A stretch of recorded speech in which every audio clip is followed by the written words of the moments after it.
Hey everyone, Internet PCS book reader here. Today I want to talk about Small Pleasures by Claire Chambers.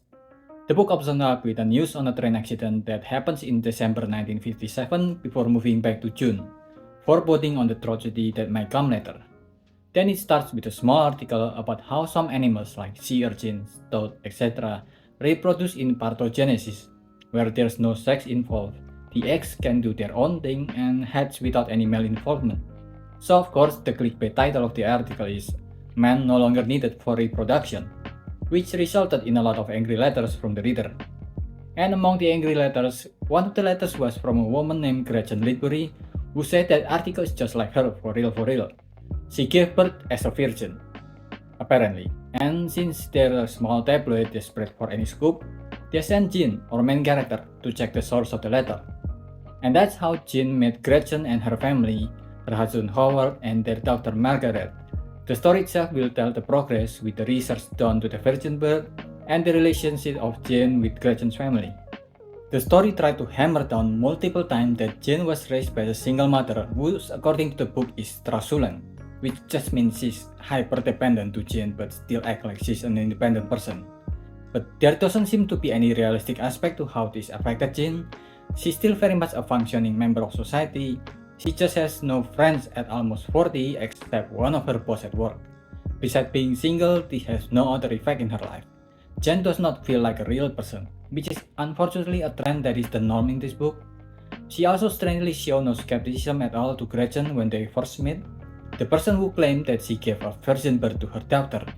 And this is just because Gretchen is nice to her. She even shows a little hostility towards people who doubt that Gretchen had an actual virgin birth, even though they just met. If anything, because Gretchen used to be in a nursing home, personally I had a different kind of suspicion on how she got pregnant there without her noticing. Which, by the way, a trigger warning for it. And Jen mentioned this possibility on one of her notes that shows she had suspected sleeping drugs being involved in the pregnancy. But besides this one note, she doesn't show anything else hinting at any level of suspicion or skepticism at all, which doesn't make sense. And if anything, the note contradicts what she has shown so far as a character. Since the story is set in the 50s, obviously a lot of the guys are portrayed more openly being sexist. If they're not, it'll be like if you're playing Call of Duty or Battlefield about wars and instead of gun with bullets, you're spitting at each other and instead of blood, confetti come out.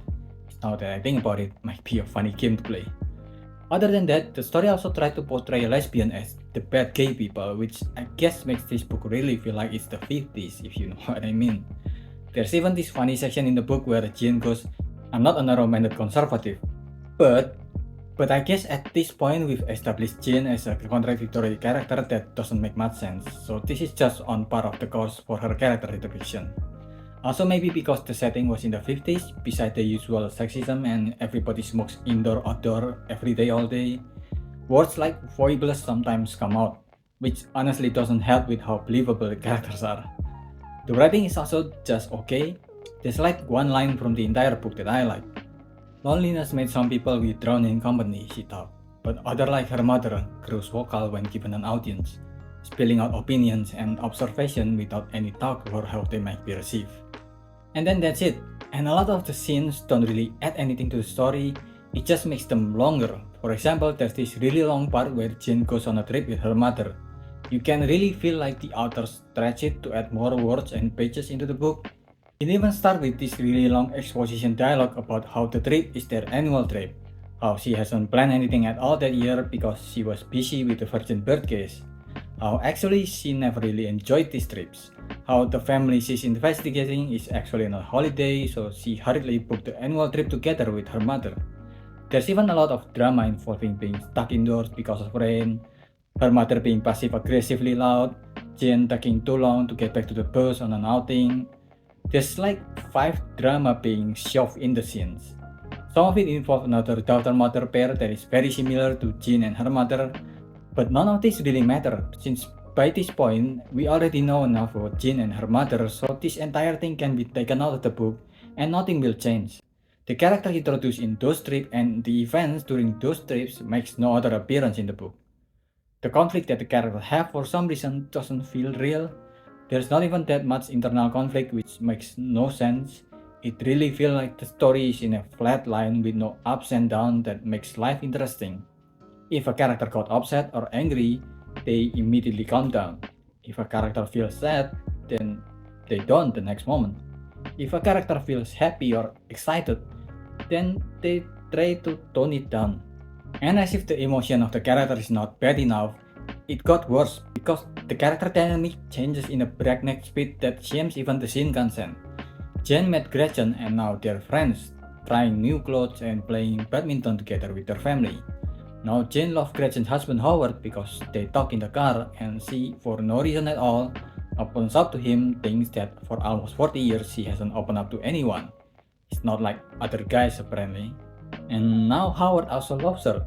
And it got nothing to do with the previous scene apparently because he saw her sitting under a tree and got a revelation. Maybe an apple hit him in the head. Now Gretchen actually doesn't love Howard because she's a lesbian, but you did not see that one coming. We're moving so fast we don't even get any setup or progression, we have arrived at the payoff. It's absurd how all of the chemistry of this character feels rushed and as a result also feels forced. Then you combine all this speed with how the scene is also rushed and I believe we finally found a way to go faster than light. There's a hard cut between each scene that makes it feels like the characters are teleporting to one scene to the next, and this happens in almost every single chapters. It really feels like you're fast forwarding to every scene.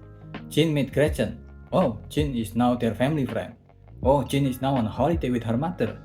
Oh, Howard and Gretchen is on a break. Oh, Jean and Howard is now on a sexual relationship. Everything moves in a flat line at this breakneck speed that none of the moment feels real. I mean, the character can even schedule a sudden meeting using letters in the 50s. I don't even know how that's possible.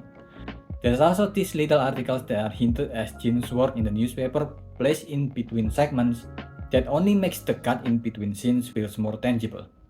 Then finally, the ending itself is also an abrupt cut. There's no conflict resolution, no character resolution, no secretly it's all been the work of the dog resolution. It just suddenly ends with the continuation of the train wreck news we had at the start, which suggests that Jen is inside the train, but we don't see anyone we've seen so far in this piece of article.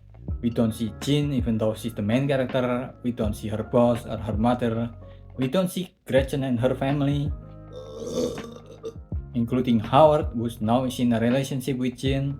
It just abruptly ends, cut to black, which I guess is to be expected from this train wreck of a story. Honestly, the story is not blatantly bad except the ending. It's not even really boring, it's just bland. There's nothing that are exceptionally good or exceptionally bad. It's one of the most mid book I read this year.